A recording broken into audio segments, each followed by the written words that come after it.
Chapter 32. Drew could tell, the second she opened the door, that the Walk of Worlds was sick. It was the only word she could find for it. The path was still there, winding away into the distance, but it was now shrouded in clouds, fogs, and dark, forbidding mountains. As she and James started their walk, she didn't feel her power working as usual. Instead, now it felt like it was working against something. "Is it supposed to look like this?" James whispered. "No," Drew said as they walked past a dead tree right next to the path. She could feel Penny everywhere now. Every step she took seemed to make him feel stronger, and she knew he was even more powerful than ever. "Penny's got almost complete control of the path now," Drew said. "Does that mean we can't find him?" James asked. "Not really. He can't change where the road eventually goes. We'll still find him at the end of it. It's getting to the end that may be harder," Drew said. "What if he conjures you like he did before?" "He can't now that my station has changed. His spell won't work anymore," Drew said, hoping as she said it that it was true. "Just don't stray from the path. If we enter any of the worlds, I don't know if I'll be able to get back out in time." "No need to worry about me. None of them look like places I'd like to visit," James said. Drew had to agree with him, and she felt sad as they walked. She'd visited many of the worlds that had now been changed into something else, something dark and twisted, and she hoped she could help them to heal from whatever damage Penny had done to them. "It's cold," James said. "Yes, it is," Drew said. James wasn't complaining, she thought. He was just stating a fact.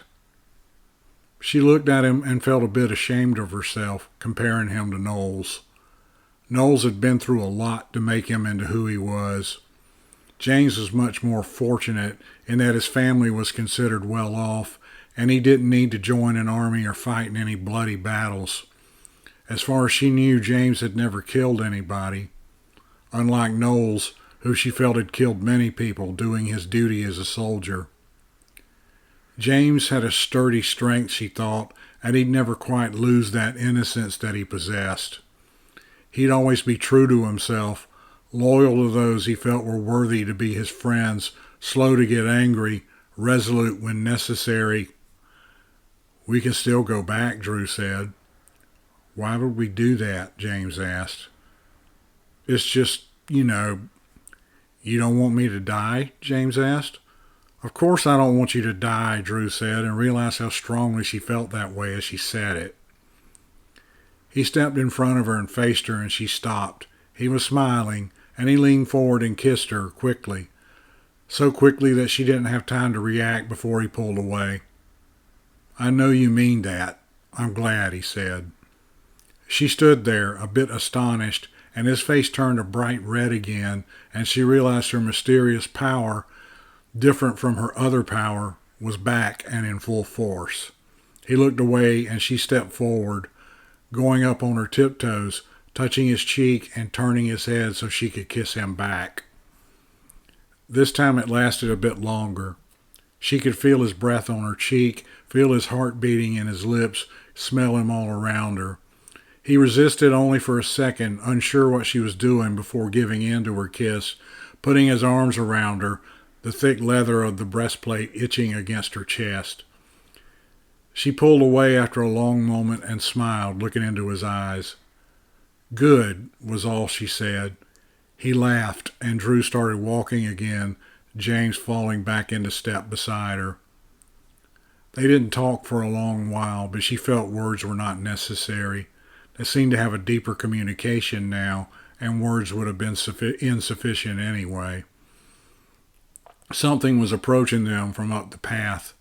Tiny flickering lights, thousands of them. "What's that?" James asked. His hand dropped to the hilt of his sword, and Drew managed not to chuckle at the gesture. Instead, she reached out with her power and touched them. "Fairies," she said. "They're running from something." Fairies can use the path? James asked. Yes. They can't make one, but they can find it if it's there. Lots of creatures can. That sounds like it could be dangerous, James said. Well, most of them are harmless, like fairies, Drew said, as the cloud of flickering fairy lights reached them. The creatures flickered about, some of them hovering a few inches from their faces, and she could get a good look at the tiny, human-like creatures with the rapidly fluttering wings. She could sense their fear. What happened? Drew asked. One of the creatures came closer, almost landing on her nose. It looked like a tiny woman, glowing with a yellowish light, her dragonfly-like wings fluttering. She felt a gentle tickle in her mind, the creature asking to be allowed to speak to her directly, and Drew admitted her. She could see the world they were fleeing, either the world where she and James had their picnic or one very much like it.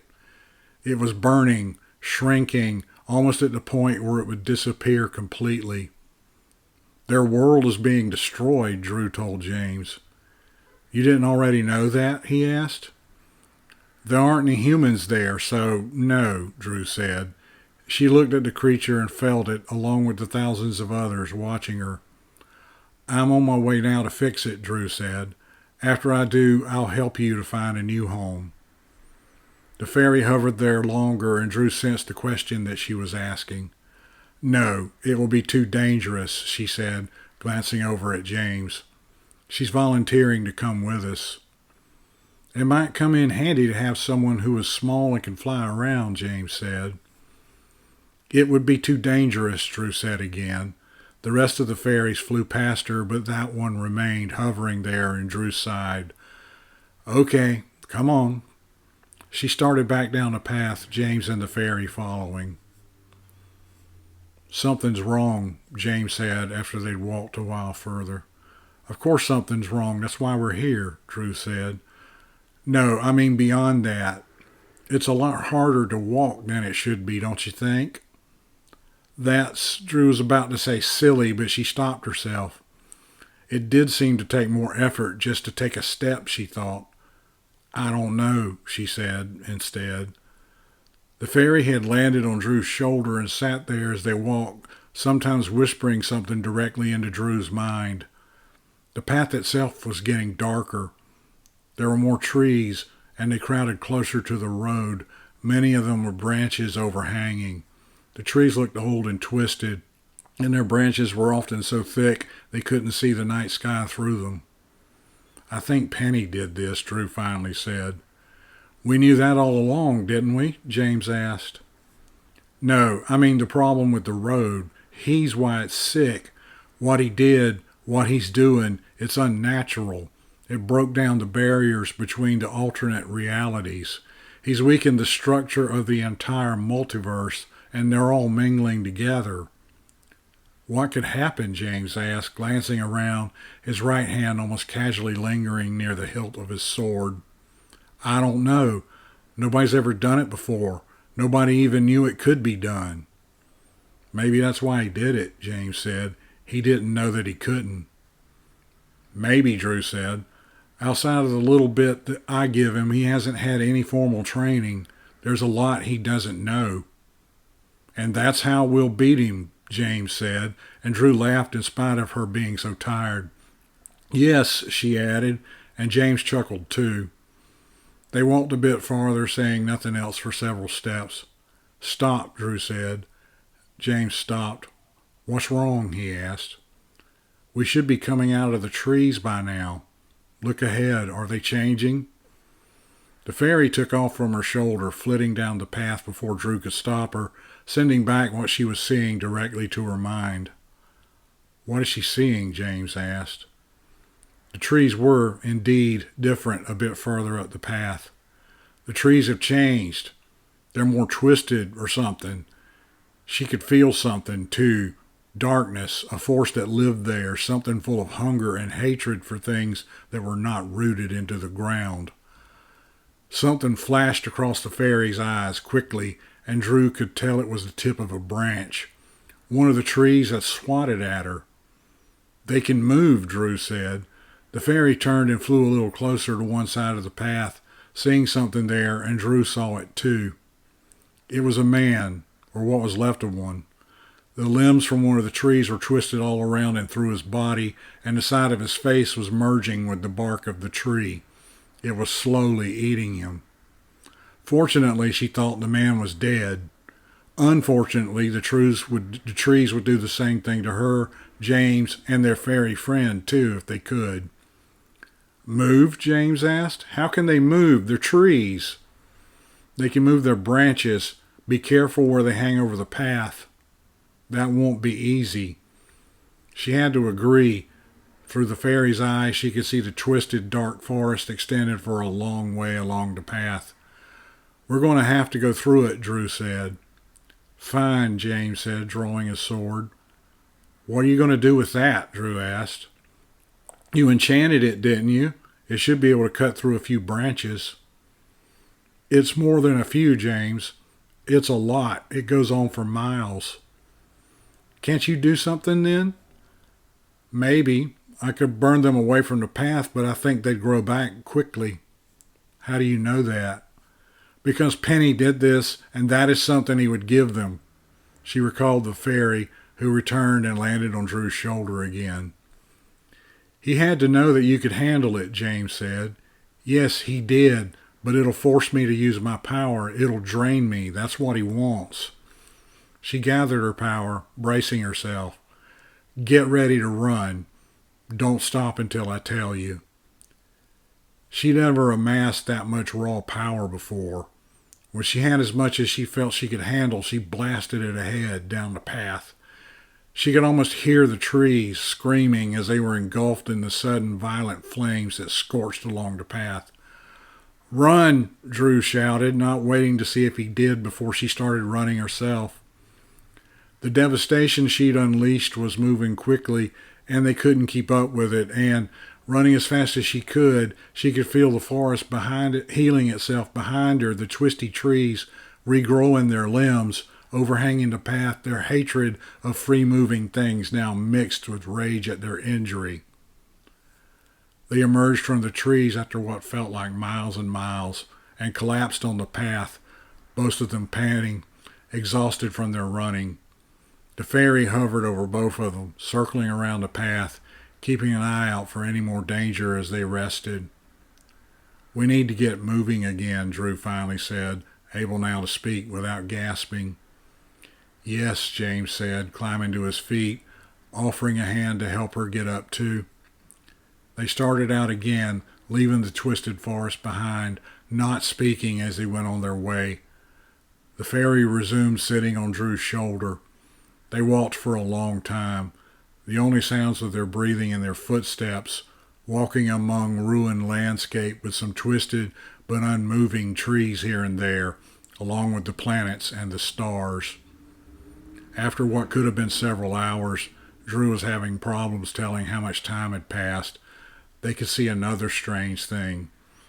A few yards ahead, they could see the path continuing on a bridge over a big gap, almost a crack, which ran along the ground.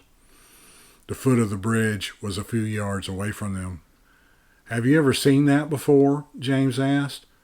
No, Drew said. It looks deep. They reached to the foot of the bridge and stopped, Drew looking over the edge. I can't see the bottom. Careful, James said. Don't stand too close. I'm fine, Drew said. The fairy took off from her shoulder, fluttering down the side of the chasm, and they stood there waiting, watching the glow from the little creature grow dimmer as she went deeper and deeper into the chasm.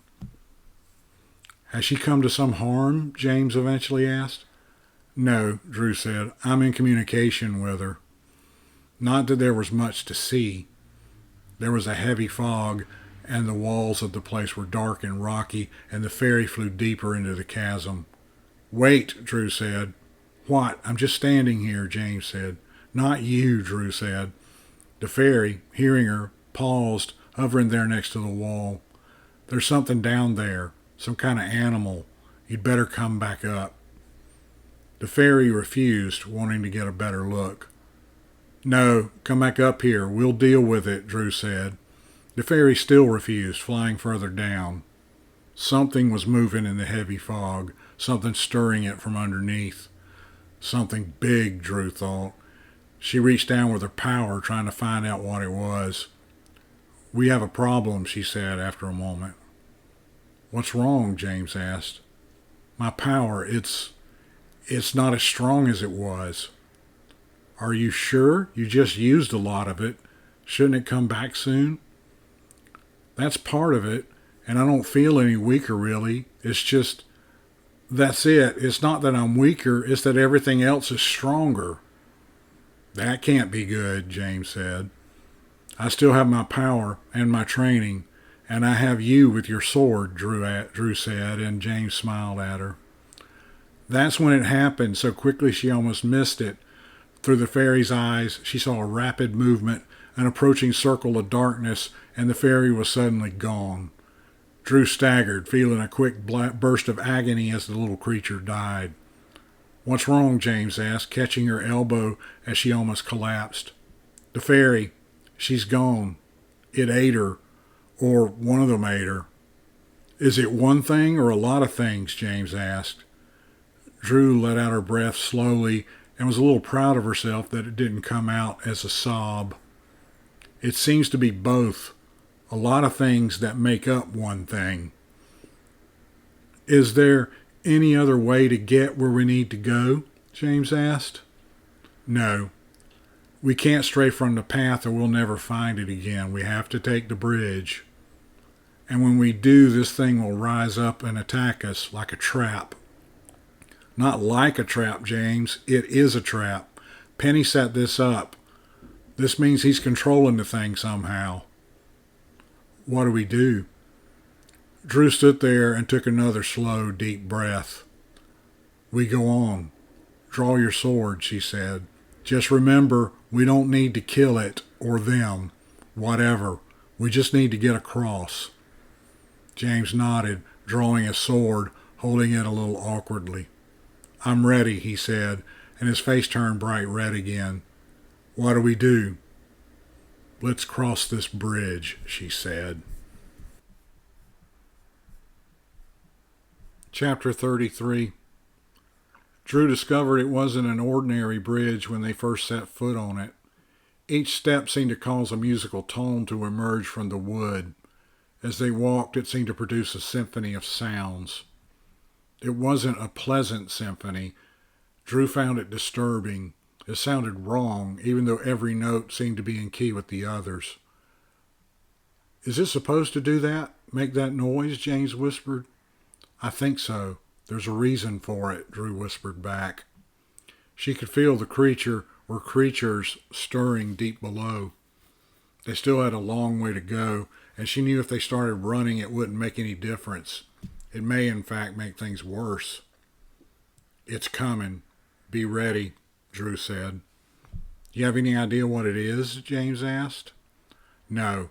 I've never sensed anything like it." "So you have no idea how to fight it," James said. "Penny put it here to stop me, or at least slow me down. My power may not be enough, and it's still drained, too. Keep your sword ready." It was closer. As they walked, their steps making the awful music, she could feel it getting nearer and nearer. It also got darker. The fog's growing thicker, and she felt the fog was part of the thing, where it hid, distract from concealment. Something moved up ahead, stirring the fog just underneath the bridge, and she felt it was just a trick to get their attention, while a real attack. She spun around quickly and saw it behind them, coming quickly. "Behind us," she shouted as James turned, bringing up his sword. It looked like a mass of swirling, ropey tentacles, each of them ending in a mouth filled with long, needle-like teeth. Some of them were small, no bigger than a finger, while others were big, big enough to swallow a person whole, Drew thought. She reached out with her power, hoping to stop it or them, until she had a better idea. The mass slowed, but it didn't stop. "I'm not strong enough," she said. "It feels like my power is blunted or something." The nearest thing lunged at James, and he lashed out with the sword, cutting off the end.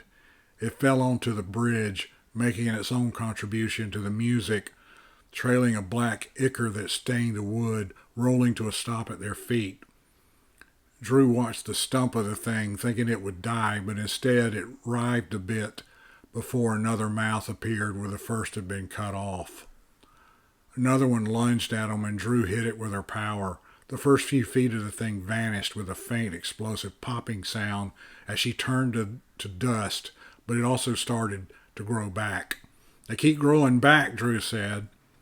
She glanced back towards the direction they needed to go, and saw another mass of tentacles approaching from that direction. "We're cut off," she said. "How does it know where we are? They don't have any eyes," James said, whipping his sword around, lopping off the ends of two more of the things. Drew glanced at the severed ends of the things lying at her feet. "You're right," she said. "The thing looked like it was all mouth and teeth." "That's why the bridge makes the noises," Drew said, flashing another couple of the things away. "It uses its hearing. It knows where we are because of the noises we make. It can tell from the pitch of the noises where we are on the bridge." "We can't not make noise," James said. The music the bridge made continued as they fought the things, turning, lashing, and lunging. James's swings with the blade were getting weaker as he grew tired, and Drew's bursts of power were coming slower and were less and less effective too. The things didn't seem to be suffering any losses either, and more of them seemed to be rising from the darkness below the bridge. Drew noticed the things seemed to be careful not to touch the bridge, not to make any noises of their own to avoid confusing them. "Don't speak. Make as little noise as you can. I'm going to try something," Drew said. "Keep 'em off of me." James nodded, stepping closer to her, glancing wildly around while she stopped fighting the things, concentrating on what she needed to do. At first she thought she'd dampen their own noises and cause other noises to appear back the way they'd come, but then she'd have to concentrate on two different things at once. Her father had always told her to try to make things simple when she could. She closed her eyes, trusting James to keep the things away while she worked. She felt the structure of the bridge, the carefully tuned pieces of wood that constructed it, that were sensitive to being touched, but at the same time strong enough to support anyone who tried to cross. She could see the structure and see where their impacts on the wood caused it to make the sounds that drew the tentacle things. Trying to ignore the sounds of the things swirling around her, ignoring James's panting as he grew tired, trying not to imagine one of the things getting through James's protection and grabbing her, she directed her power towards the vibrations of their steps, changing it so that the sounds came from the other end, back towards the way they had come. She opened her eyes as the sounds of the attacks grew quieter. The things had stopped moving, and she could almost feel them, listening. She started tapping her toes, and she could hear it, the same musical tone over and over again in time with her tapping, but not from under her foot, but from up the way they had come. She grabbed James, holding a finger across her lips since their voices would still give them away. He looked at her and nodded as she started running for the end of the bridge. He joined her, running alongside of her as the sounds of their flight caused the things to attack the empty air at the other end of the bridge. The sounds of their running went into the other direction, drawing the creatures further away as they swirled around the bridge. They finally reached the other side, and Drew never thought she'd be so glad to feel solid rock under her feet. They turned, both of them breathing heavily, and looked back.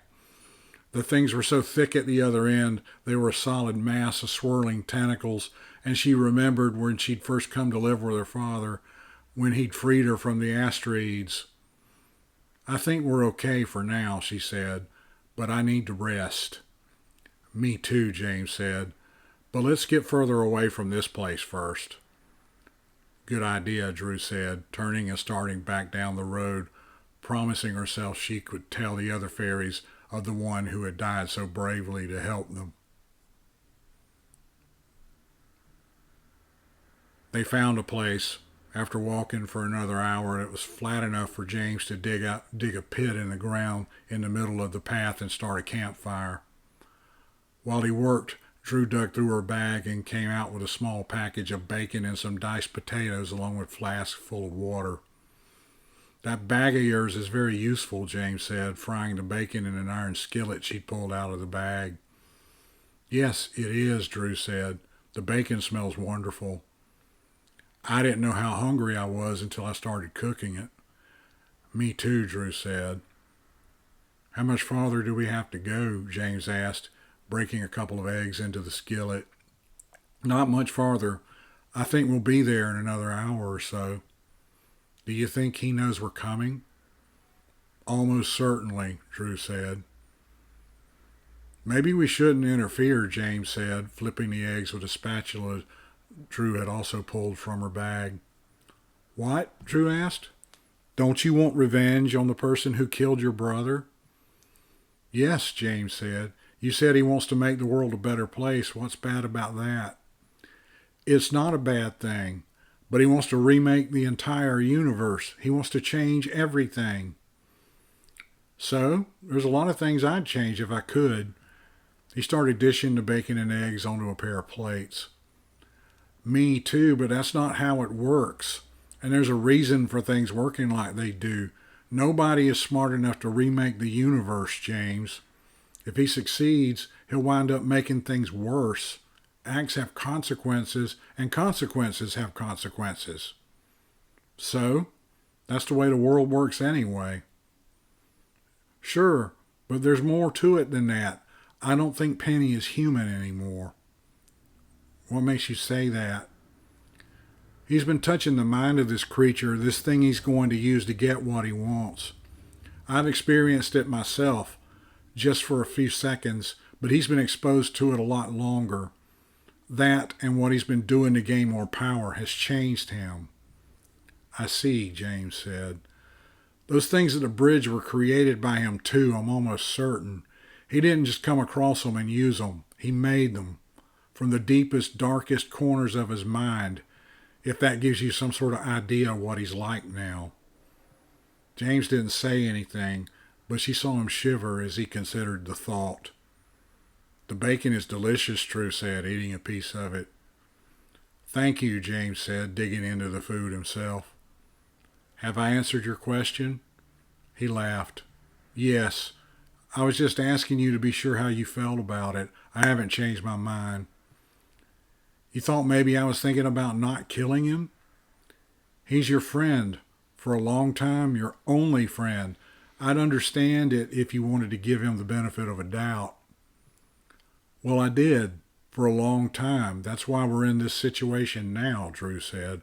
I could have killed him any number of times. Father told me to, but I didn't. I regret it now.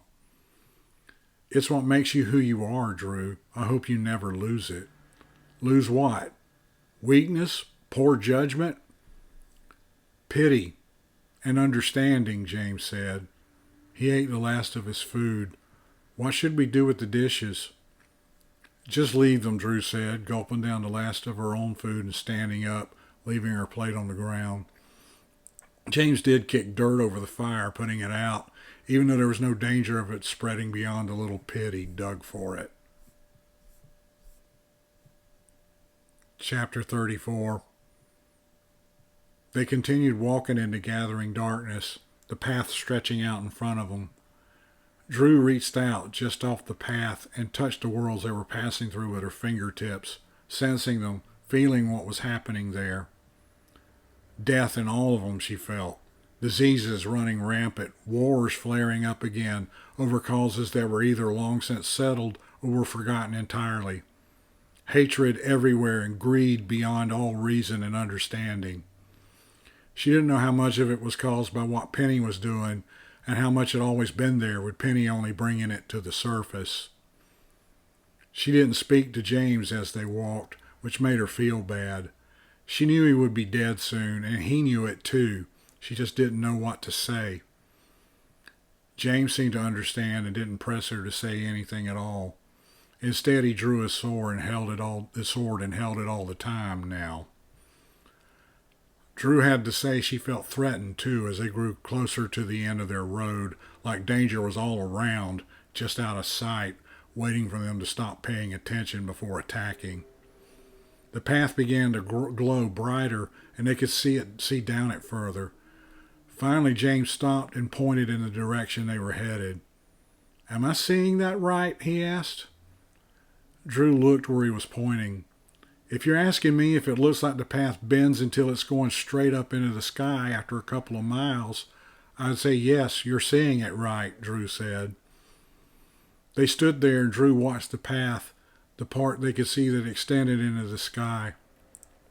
While she watched it moved slightly, growing a little shorter.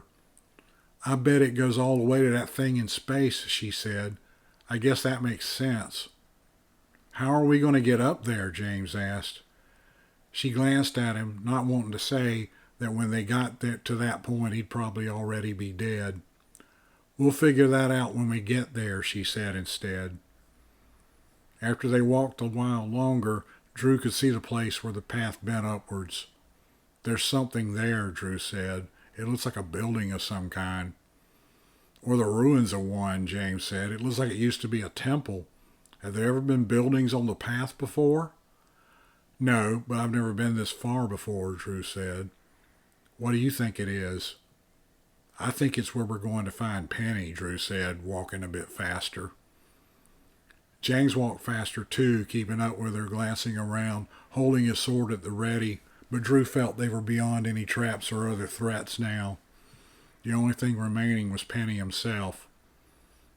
As they got closer, she realized something was very familiar to her about the building. It reminded her of something she'd seen a long time ago. It reminded her, she soon realized, of the place where she and her father had encountered Kula. The same place where they'd met Penny. The same altar was there, the place that held the bloated, fish-like body of Kula before. Now she could see in the glow from the path that passed beneath it before bending upwards and reaching into the sky, there was something else there on that altar, the figure of a person standing on top of it.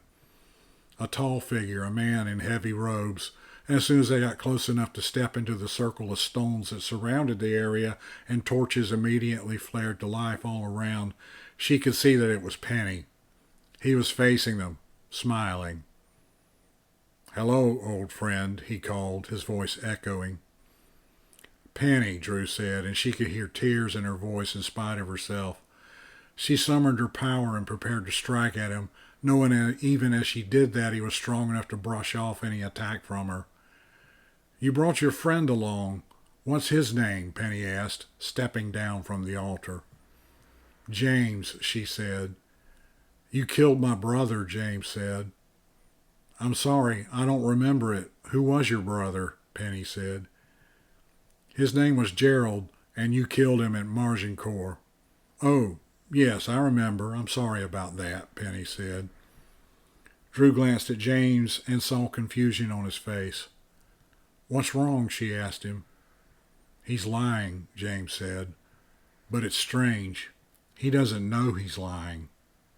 "What?" Drew started to ask, but before she could finish it, there was a brilliant flash of light. As she watched, James's body just collapsed into dust, the forces that held it together taken away by Penny. The sword he was holding, the one she'd enchanted, dropped to the stone floor with a loud clank. "He didn't feel anything at all," Penny said, coming towards her. "If there's an afterlife, he probably doesn't even know he's in it yet." "It's supposed to make me feel better?" Drew asked, feeling a rage grip her as her realization hit her. James was dead. Penny had killed him. The fact that they had both known all along that this was going to happen did nothing to make her feel better about it or make her more ready to accept it. "I was just trying to help," Penny said. "What are you going to do anyway with that thing up there?" Drew asked. "When it gets a little closer, I'm going to replace its mind with my own, taking over its power and adding mine to it." "How are you going to do that?" Drew asked. It was difficult to think. She kept glancing over at the place where James had been standing just a few seconds earlier, and the sword lying there on the floor, the hilt a bit warm from where his hand had clasped it. "It's asleep. I'll be able to get past its defenses," Penny said. I've studied it a little myself, Penny, Drew said. I think you're underestimating it. What do you propose I do then? Sever its connection to the path. Let it go on its way where it won't have any impact on our world at all. Penny laughed. I've sacrificed too much to do that. She touched his mind, surprised that he would allow it, and what she saw frightened her. Penny, you're not the person I used to know, she said. I'm even more the person you knew, Penny said. Soon everyone will know me. Are you sure? Drew asked. James could detect falsehood. When you say you killed his brother, he said you were lying, but you didn't know it. Why? He was wrong, Penny said. Was he? He's never been wrong before, Drew said. I think you did kill a Gerald, just not the one that was my James's brother. You're one of the alternate Pennies. What? That's crazy, Drew, Penny said, and she could sense his distress. It makes sense, Drew said. You're being used. There's another Penny, my Penny, behind all this, hiding somewhere. How does this make sense? Penny asked, growing angry and impatient with her. You won't be able to get past this thing's defenses, and you know it. Or rather, he does. The Penny I knew would understand that. You're underestimating me, Penny said. It's asleep, but it'll wake up enough to eat something it can sense. That would be you. You're strong enough now for it to notice you. It'll gobble you up. What? If what you're saying is true, how would that help another me?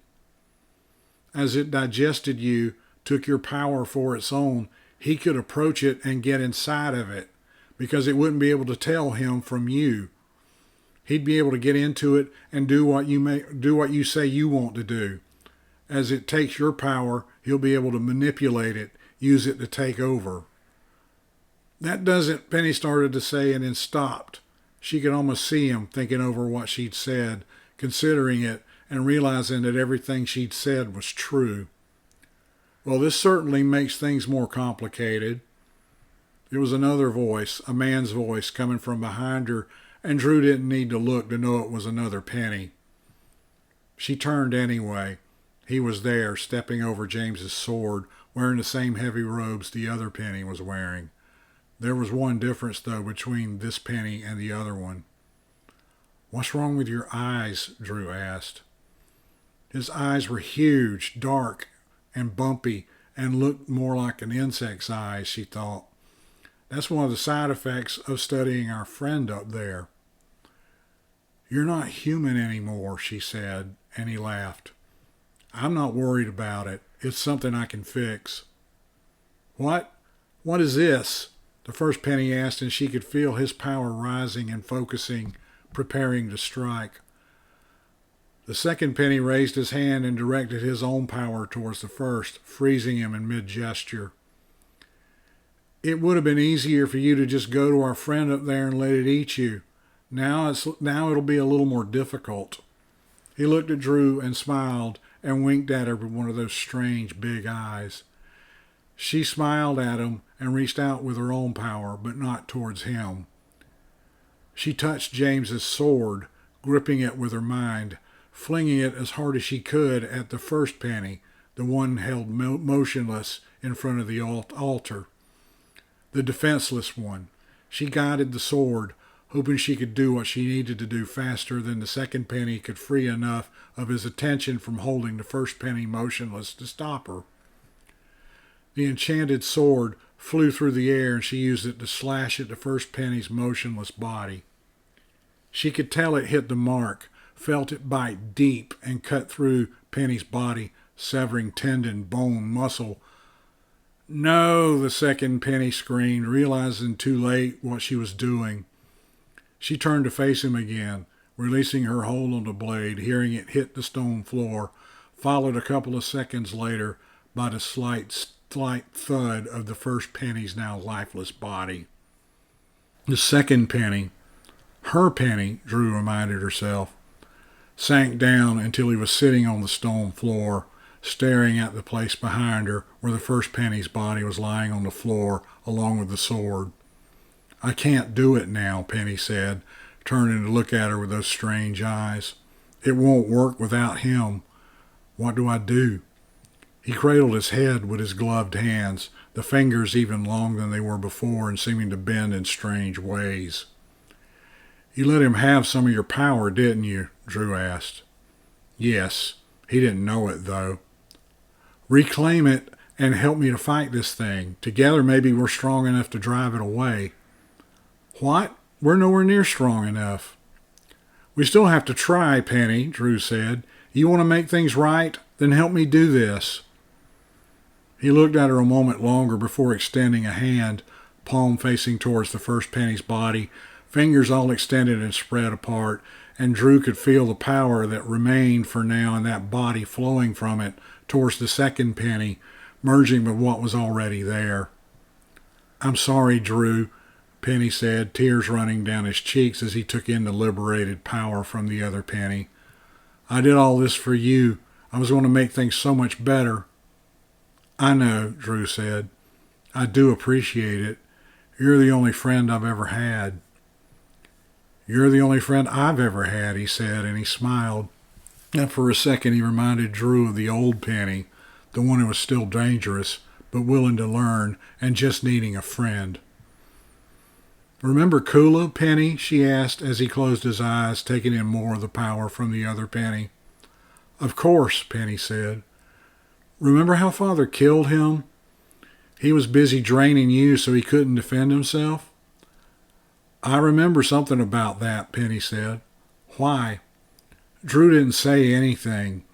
Instead, she brought her power to full force and gestured towards him with one hand, closing her fist, causing her power to grip Penny.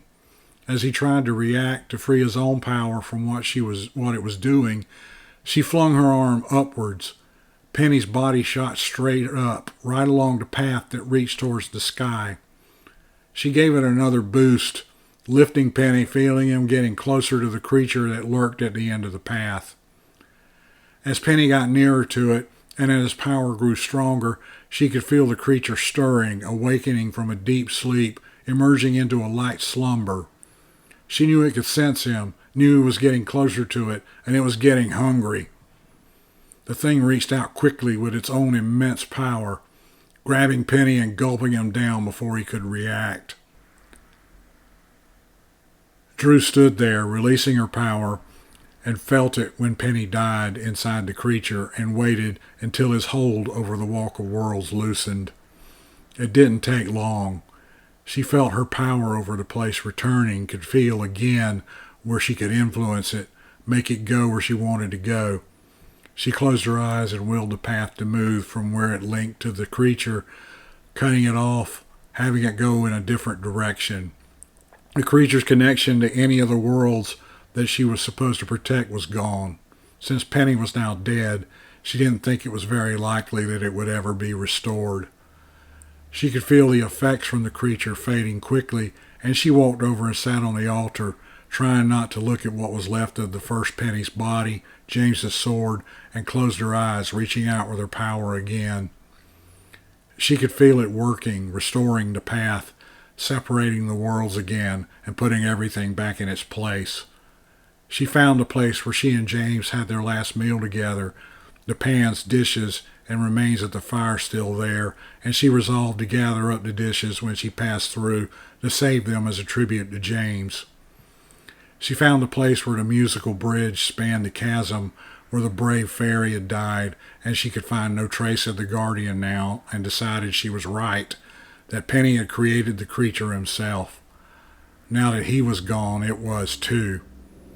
Her mind flashed past a world where she'd encountered gnolls, and she felt the war there, flaring up yet again, and knew it probably wouldn't stop this time until all the people there were dead. She found another place, a world that had no human life but plenty of animals and plants, and decided to let the fairies know about it. It would, she decided, be perfect for them.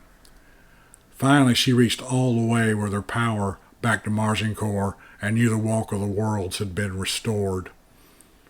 She knew she could simply will herself to be there, to go in an instant from one end of the Walk of the Worlds, all the way back to Margincourt, but she decided she needed the walk. She got up and started walking.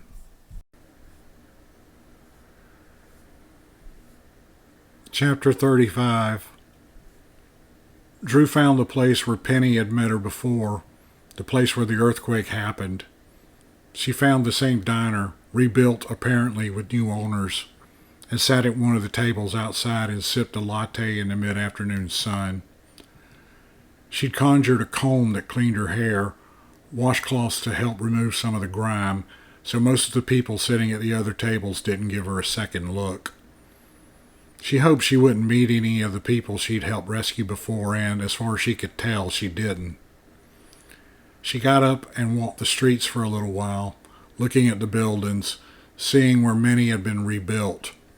One or two had simply been torn down and not replaced by anything. Others were still standing, with tape across their front doors warning anyone who would go inside that the building was unstable. It was a quiet place, and she could feel that the place was healing. The earthquake had not been forgotten, but the damage it had done had mostly been repaired. It was good to see that the damage Penny had done could be healed. That Penny had caused the earthquake she did not doubt. She got back onto the Walk of Worlds and let her fingers brush the places she passed through as she continued her way home. The sickness she'd felt was fading quickly. Her power was asserting itself as it should, and there were no more wars or famines or plagues than usual, which, to her mind, was still entirely too many, but these would have happened without Penny's interference and were not really something she could concern herself with. What's more important, she thought, was she could no longer feel Penny anywhere. The wounds he'd inflicted on the world would leave scars, she knew, but they would now begin to heal. As she drew nearer to Margincourt, she felt that more and more time had passed since she'd left. She stood at the door at the end of the path. She felt like it had been years since she'd come through it, going the other way with James. She found her key and unlocked the door, stepping through back into Margincourt. There was a fire in the fireplace, and the room was clean, not dusty at all. She wasn't expecting it to be maintained since she'd freed the Inklings, but apparently at least one had remained. "Lala," she called, crossing the door to the Walk of Worlds, glancing around the room. The door to the hall opened, and the Inkling stuck her head in. "Ma'am, you're back." "How long was I gone?" Drew asked. 6 years, Lala said, coming into the room. She appeared to be delighted, Drew thought. 6 years, Drew said, going over and settling into one of the dining room chairs next to the table. "Why are you here?" "I am here because I want to be here, as are some of the others," Lala said. "We keep this place clean and ready for your return, as a tribute to our freedom." "Thank you," Drew said, and Lala curtsied. "I'm glad you survived, ma'am," Lala said. "Since Master James is not with you, I take it he did not." "You are right, he didn't," Drew said, feeling a sudden stabbing pain of loss. "And Master Penny also did not survive?" "He's dead. Destroyed." "Good. That one was bad. Very bad," Lala said, and Drew laughed, surprising herself at her ability to do so. "Would you want something to eat, ma'am?" "No, I'm fine. I just want to take a long, hot bath," Drew said. "You can leave, or stay if you want." "Thank you, ma'am," Lala said. "I have a son now. I'll be going home to him since you won't be needing me." "You have a child?" Drew said. "Please bring him by when you can. I'd love to see him." "I would be delighted," Lala said, curtsying again. "I'll be leaving you now. Good night, ma'am." Lala left, closing the door, and suddenly it grew very quiet. Drew got up and stretched and reached out to explore Margincourt with her mind. She could feel a couple of other Inklings about the place, could sense that they were busy cleaning or putting things away. There were a couple of other people, too. One was up on the roof, working to repair some damage from a recent storm she felt. Bree was in the library, looking through some new books, deciding where they would go on the shelves. The horses were in their stable, being tended by one of the stable boys, she could tell. They were quite calm and content, and she found it relaxing to experience their minds for a brief time. To her surprise, she could even sense the Goloth deep down in his chamber, and knew that he felt it when she touched his mind. She felt a brief, welcoming touch, like a hug from an old friend, and she knew he would be there, more than happy to hear about everything that had happened when she was ready. Drew went into the bathroom and filled the tub, adding the herbs and other ingredients that would keep the Astarids away. She found the smell of the herbs, as well as the feel of the hot water on her skin, to be a familiar, relaxing thing, and as she soaked in the tub, she added more hot water 2 more times as it grew too cool. She slipped on one of her father's old robes and came back into the rooms and realized that she would need to stop thinking that way. It wasn't her father's robe anymore, it was hers. Margincourt was not her father's home anymore, it was hers. She felt like Margincourt itself knew that and was adjusting itself to her ownership. She felt at home more than ever as she combed her hair, sitting in front of the mirror at the dresser. Mirrors. She looked over at the other one in the room, the big one against the far wall, the one that was covered with a heavy cloth. She got up and walked over to it and reached out to pull the cover away, wondering what it would reveal this time. A small child? A scared teenager? Some unrecognizable monster warped beyond recognition by all the things she'd done in the line of duty? She thought about James. She'd warned him that he would die, but he went anyway, and it was a good thing that he did. She resolved to go to the village the next day to visit James's home and let his family know what had happened to him. And Penny, who, besides James, was the only friend she'd ever truly had. She'd betrayed him at the end, making him think that she would forgive him to get him to drop his guard. She was the only person who would have gotten him to do that, the only person in the whole universe he trusted. She realized then that he trusted her even more than he did himself, quite literally. She thought of her father, the first person she'd ever killed personally. She knew there would be many others. There would be no way around it. She thought of the Inklings, free, some of them choosing to stay anyway, expressing their gratitude for their freedom. Mary, her mother, moving on with her life, the loss of her first child, a scarred over wound in her soul that radiated a now familiar pain that was now a part of her, that belonged, and helped her to appreciate her new children and her new life. The poor fairy, eaten by the creature from Penny's nightmares, giving her life to help Drew in a quest the poor little creature probably didn't understand. Even the alien, godlike creature itself, now cut off completely from their world, maybe never able to return. It would need a doorway to come back through, and hopefully no one would provide it with one. Still, it had grabbed poor Penny and gobbled him up, and she knew it would find his power quite filling and satisfying for some time to come. All of these things had led her here, to Margincourt, to stand before this mirror and reach out with a trembling hand to remove the covering and see what would be reflected back at her. She stood there, her hands shaking, tears drying on her cheeks, and stared at her reflection. Not a monster, not a frightened child, not an awkward teenager. Not the sorcerer's daughter, either, but the sorcerer. The end. Hello, this is J. Franklin Evans. Thank you for listening to this episode of Stories That Suck. Did it suck? Let me know.